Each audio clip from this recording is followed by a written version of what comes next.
Magandang gabi sa inyo mga kasawi. Kamusta na po kayong lahat? Naway nasa mabuti kayong kalagayan at mag-iingat kayo pala mga kasawi. Na ano ang tatlong sign?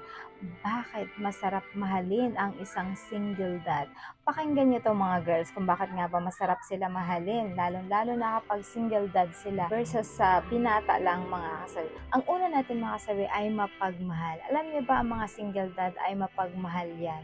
Kasi alam niyo ba kung bakit? Dahil takot na sila na magkaroon pa ng failed na relasyon.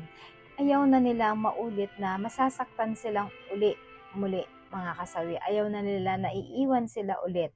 Kaya ang gagawin nila kapag ka nagmahal sila ulit ay talagang mamahalin na sila ng sobra-sobra. Yung bang kahit walang matira sa kanila ay ibibigay nila sa isang babaeng magiging karelasyon nila para hindi na maulit ang pagkakamali, para hindi na maulit ang iiwan ulit sila mga kasawi.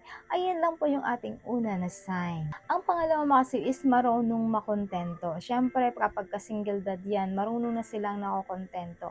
Ayaw na nila ng laro-laro na relasyon. Gusto na nila ay pang matagalan, pang habang buhay, pang future, yung tipo na seryosohan na sila. Ayaw nila yung nilalaro pa sila dahil nagkakaroon na din sila ng edad, yung tipo na gusto na nila kapag nagkaroon sila ng isang karelasyon ay dapat eto na talaga yung babaeng makakasama nila panghabang buhay kasi dahil nagkakaroon na sila ng edad mga kasawi, kaya ang gusto na nila ay talagang relasyon na pangmatagalan, hindi yung tamang chill-chill lang mga kasawi. Kaya masarap mahalin ang isang single dad dahil ganito na yung kanilang pakay at mindset nila mga kasawi.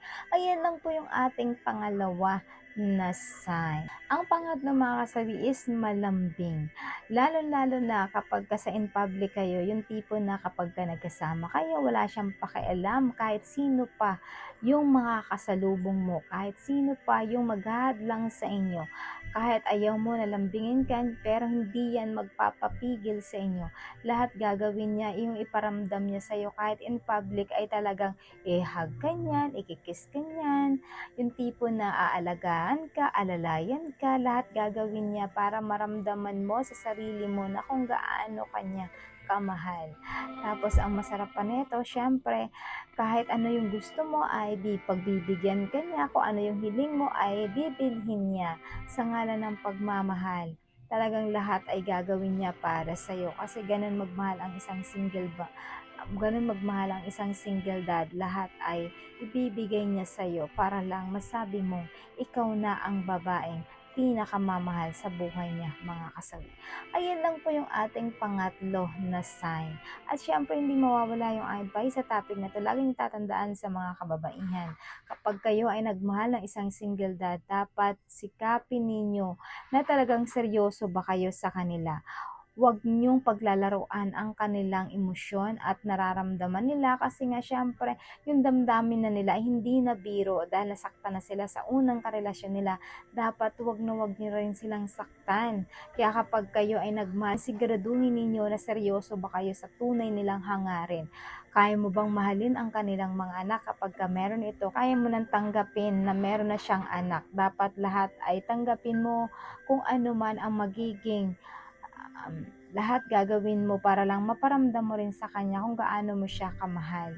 Hindi lang yun dapat lagi lang siya yung magpaparamdam sa'yo. Dapat ikaw din, give and take lang pagdating sa ganitong sitwasyon mga kasabi. At syempre dapat yung puso mo ay buong buo na tatanggapin mo kung ano ang pagkatao niya at kung sino yung mga mahal niya sa buhay, dapat ay tanggapin mo yun. Hindi lang dapat siya lang yung mahal mo, dapat mahalin mo rin kung sino yung mga taong mahal niya sa paligid niya mga kasabi.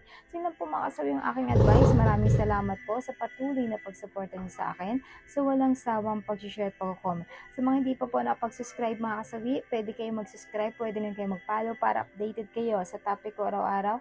Magandang gabi mga kasabi. Mahal kayo ng inyong advisor.